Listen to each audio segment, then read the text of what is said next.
السلام علیکم، میں ہوں اقرا اور آپ دیکھ رہے ہیں میرے یوٹیوب چینل اقرا راجپوت ناول تعبیر خواب by Iqra Rajput episode number 19۔ واہ بھائی، آج تو ناشتہ کرنے میں مزہ آ جائے گا۔ سب ناشتے کے ٹیبل پر موجود تھے جب ہاشم صاحب نے ٹیبل پر موجود مختلف قسم کے لوازمات کو دیکھ کہا، صحیح کہا کھالو، اتنے زیادہ چیزیں دیکھ تو میرے پیٹ میں بھی چوہے خوشی سے ناچنے لگ گئے ہیں۔ اسفر نے ہاشم صاحب کی بات پر اتفاق کیا، جس پر سب مسکرا دیے۔ ویسے اتنا اہتمام کس لیے ہے؟ یہ سب کچھ کس نے بنایا ہے؟ حارث نے حلوے کے باؤل سے ڈھکن اٹھاتے پوچھا۔ یہ سب کچھ نور نے بنایا ہے، ہینا نے نور کی طرف اشارہ کرتے بتایا، جو ٹیبل پر پوڑیاں رکھ رہی تھی۔ اچھا جی، خیریت تو ہے؟ نور نے کبھی ہماری تو ایسی خاطر تواضع نہیں کی، اسفر نے اشارے سے کہتے نور کو چھیڑا تھا۔ خیریت ہی ہے، اور آپ کی بھی بہت دفعہ کی ہے خاطر تواضع۔ وہ الگ بات ہے، آپ کو بھول جانے کی بیماری ہے، اور یہ سب میں نے اپنے بابا کے لیے بنایا ہے۔ اسفر کی بات پر نور نے اس کو گھونٹتے لاڑ سے ہاشم صاحب کے گردن کے گرد اپنے بازو حائل کرتے ہوئے کہا، جس پر ہاشم صاحب نے نور کو پیار کیا تھا، جبکہ ان دونوں باپ بیٹی کو خوش اور مطمئن دیکھ سب کے چہروں پر مسکراہٹ آئی تھی۔ اور شازیہ بیگم نے دل ہی دل میں اپنے سب بچوں کی نظر اتاری تھی۔ آج ویکینڈ تھا، اسی لیے ناشتے کے بعد سب بچے باہر لان میں موجود تھے، جبکہ سب بڑے شازیہ بیگم کے کمرے میں موجود محو گفتگو تھے۔ یار، اندر کیا بات ہو رہی ہوگی؟ ہینا نے سرگوشی کی تھی۔ ہمیں کیا پتا، لیکن ان دونوں کو ضرور کچھ پتا ہوگا۔ جیسے یہ دونوں میچنے مسکرا رہے ہیں نا، دال میں کچھ تو کالا ہے۔ ہینا کی بات پر ریحان نے حارث اور اسفر کو یوں مسکرانے پر ان دونوں کو مشکوک نظروں سے دیکھا تھا۔ لیکن ریحان کو ایک انجانا سا ڈر اندر ہی اندر پریشان کر رہا تھا۔ میرے بھائی، دال میں کچھ کالا نہیں، پوری دال ہی کالی ہے، اسفر نے مزے سے کہا۔ اچھا جی، وہ کیسے؟ اب کہ رمیسا نے پوچھا۔ کیونکہ اندر ہم دونوں کی ہی خواہشات کا اظہار ہو رہا ہے۔ حارث نے رمیسا کو پرشوق نظروں سے دیکھا۔ اچھا جی، کون سی؟ رمیسا نے رازدارانہ انداز میں پوچھا، جس پر حارث مسکرا دیا۔ وہ وقت آنے پر سب کو ہی پتہ چل جائے گا، حارث نے کہا، جس پر رمیسا نے منہ بنایا تھا۔ ویسے میں نے سنا ہے رات کو رخشندہ خالہ کا فون آیا تھا۔ ہینا نے ان کی معلومات میں اضافہ کیا۔ جی مجھے پتہ ہے، امی کا فون آیا تھا اور امی ابو لاہور آ رہے ہیں۔ اسفر نے ہینا کی معلومات میں مزید اضافہ کیا۔ کیا واقعی رخشندہ خالہ آ رہی ہیں؟ نور نے خوشی سے پوچھا۔ نور کے اس انداز پر اسفر نور کے چہرے پر خوشی دیکھ سے اس بات میں ہلاتا مسکرا دیا۔ ہم اپنے حارث کے لیے آج تم سے رمیسا کا ہاتھ مانگتے ہیں۔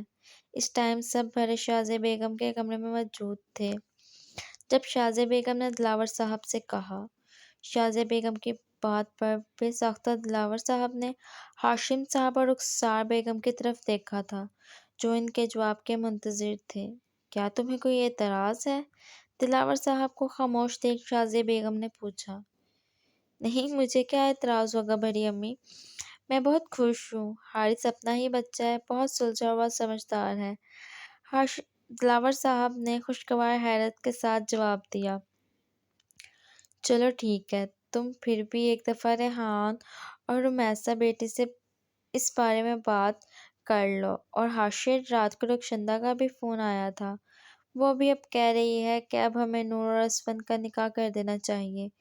تم بھی ایک دفعہ نور سے بات کر لو، اسے اس بارے میں ابھی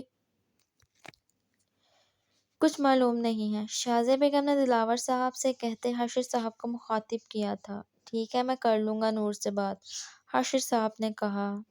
تم دونوں بچیوں سے ان کی رضامندی لے لو، پھر انشاءاللہ ساتھ ہی چاروں بچوں کے نکاح کی تقریب رکھ لیں گے۔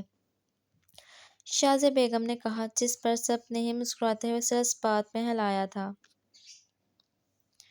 نور اپنے سیکرٹ گارڈن میں موجود سفید گلاب کے پودے کو پانی دے رہی تھی جب حاشر صاحب اس کے پاس آئے۔ ارے بابا، آپ کو کچھ چاہیے تھا، مجھے بلا لیتے۔ نور حاشر صاحب کو دیکھ بولی۔ کام نہیں ہے، بس اپنی بیٹی سے کچھ ضروری بات کرنی تھی۔ حاشر صاحب نے گارڈن میں موجود جھولے پر بیٹھتے ہوئے کہا، جس پر نور بھی ان کے برابر آ بیٹھی تھی۔ کیا بات کرنی آپ نے؟ نور نے ان سے مسکراتے ہوئے پوچھا۔ کیا تمہیں پتہ ہے تمہاری ایک شندہ خالہ آ رہی ہیں؟ حاشر صاحب نے سوالیہ انداز میں پوچھا۔ جی مجھے پتہ ہے۔ نور کے چہرے پر خوشی واضح تھی، لیکن اس بار وہ ایک خاص مقصد کے لیے آ رہی ہیں۔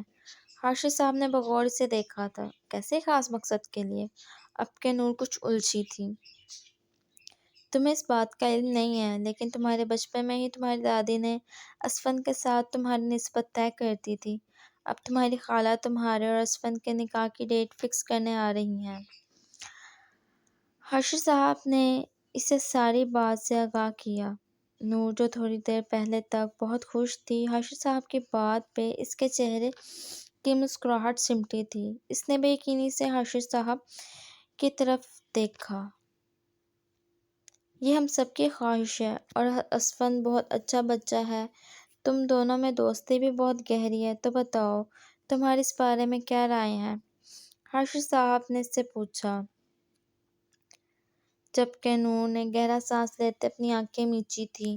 جب اس کی آنکھوں کے پردوں پر سمندر جیسی نیلی آنکھیں لہرائی تھیں، جس پر نور نے ہڑبڑا کر اپنی آنکھیں فوراً سے واہ کی تھیں۔